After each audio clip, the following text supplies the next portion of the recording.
माननीय सदस्यगण, देश में 100 से अधिक जिले ऐसे थे जो विकास के अनेक पैमानों से पीछे रह गए थे। सरकार ने इन जिलों को आकांक्षी जिले एस्पिरेशनल डिस्ट्रिक्ट घोषित कर इनके विकास पर ध्यान दिया। आज ये जिले देश के दूसरे जिले से बराबरी की ओर बढ़ रही है।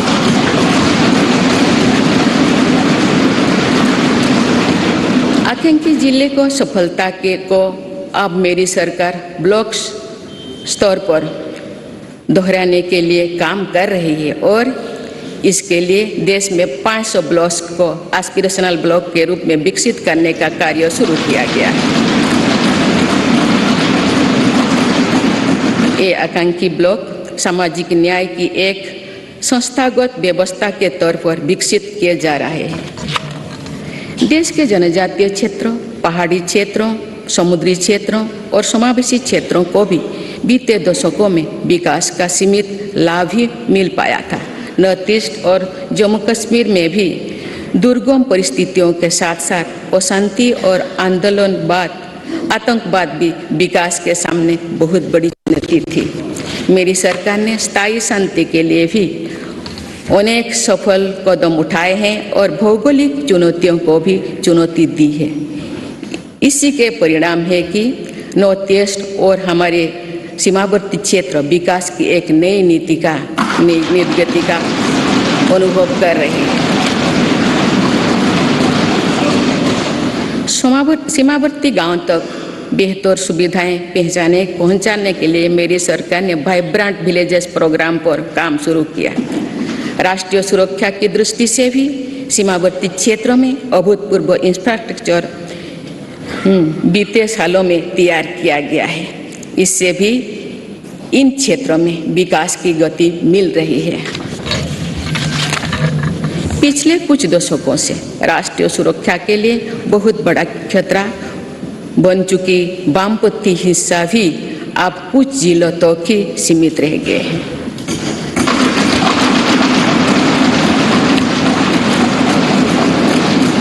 माननीय सदस्यगण, मेरी सरकार की एक बहुत बड़ी उपलब्धि महिला सशक्तिकरण की रही है। इस संदर्भ में मुझे नारी शक्ति नामक एक प्रेरक कविता का स्मरण होता है, जिसे भारतीय साहित्य की अमर विभूति स्वाधीनता सेनानी तथा ओडिया भाषा की सुप्रसिद्ध नारी कवि उत्कल भारती कुंतला कुमारी सावत ने लिखा था। आज से लगभग 100 वर्ष पहले उन्होंने ये उद्घोष किया था, वसुंधरा तले भारत रमणी नुहे हीन नुहे दिन अमर कीर्ति कोटि जुगे केबे जगत नुहे बोलिन। अर्थात भारत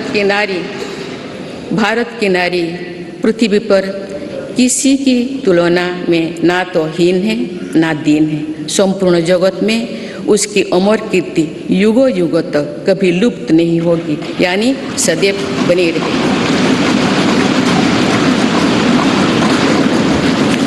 मुझे ये देखकर गर्व होता है कि आज की हमारी बहनें और बेटियां उत्कल भारती के सपनों के अनुरूप विश्व स्तर पर अपनी कीर्ति पताका लहरा रहे हैं। मुझे प्रसन्नता है कि महिलाओं की ऐसी प्रगति के पीछे मेरी सरकार के प्रयासों का संबल रहा है।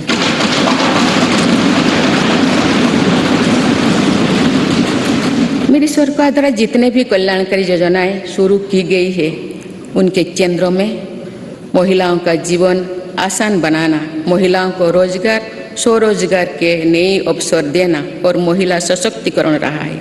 महिला उत्थान में जहां पुराना धारणाओं और पुरानी मान्यताओं को तोड़ना भी पड़ा, उससे भी सरकार पीछे नहीं हटी है।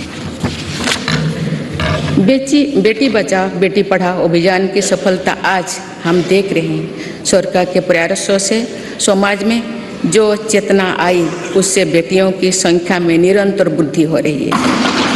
देश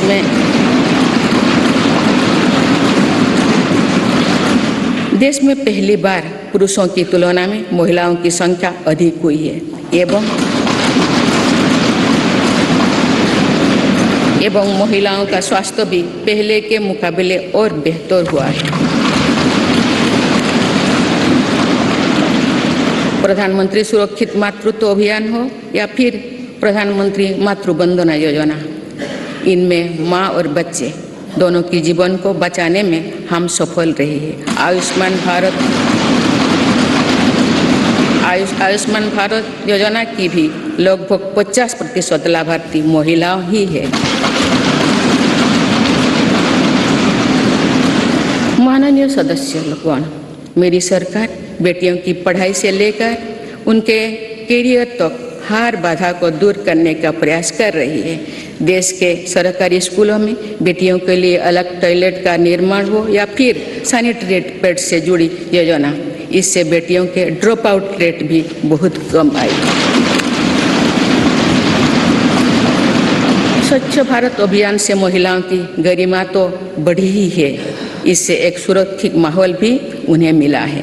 सुकन्या सुजला समृद्धि योजना से देश भर की करोड़ों बेटियां के बेहतर भविष्य के लिए पहली बार सेविंग अकाउंट खुली है।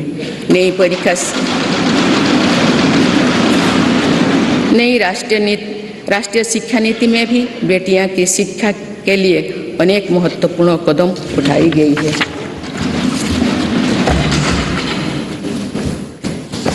मेरी सरकार ने यह भी सुनिश्चित किया है कि किसी भी कार्य क्षेत्र में महिलाओं के लिए कोई बंदिश ना हो। इसीलिए माइनिंग से लेकर सेना में अग्रिम मोर्चे तक हर सेक्टर में महिलाओं की भर्ती को खोल दिया गया है।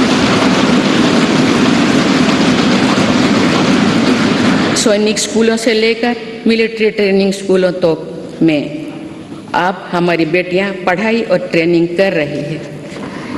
ये मेरी सरकार ही है जिसने मातृत्व अवकाश को 12 सप्ताह से बढ़ाकर 26 सप्ताह किया है।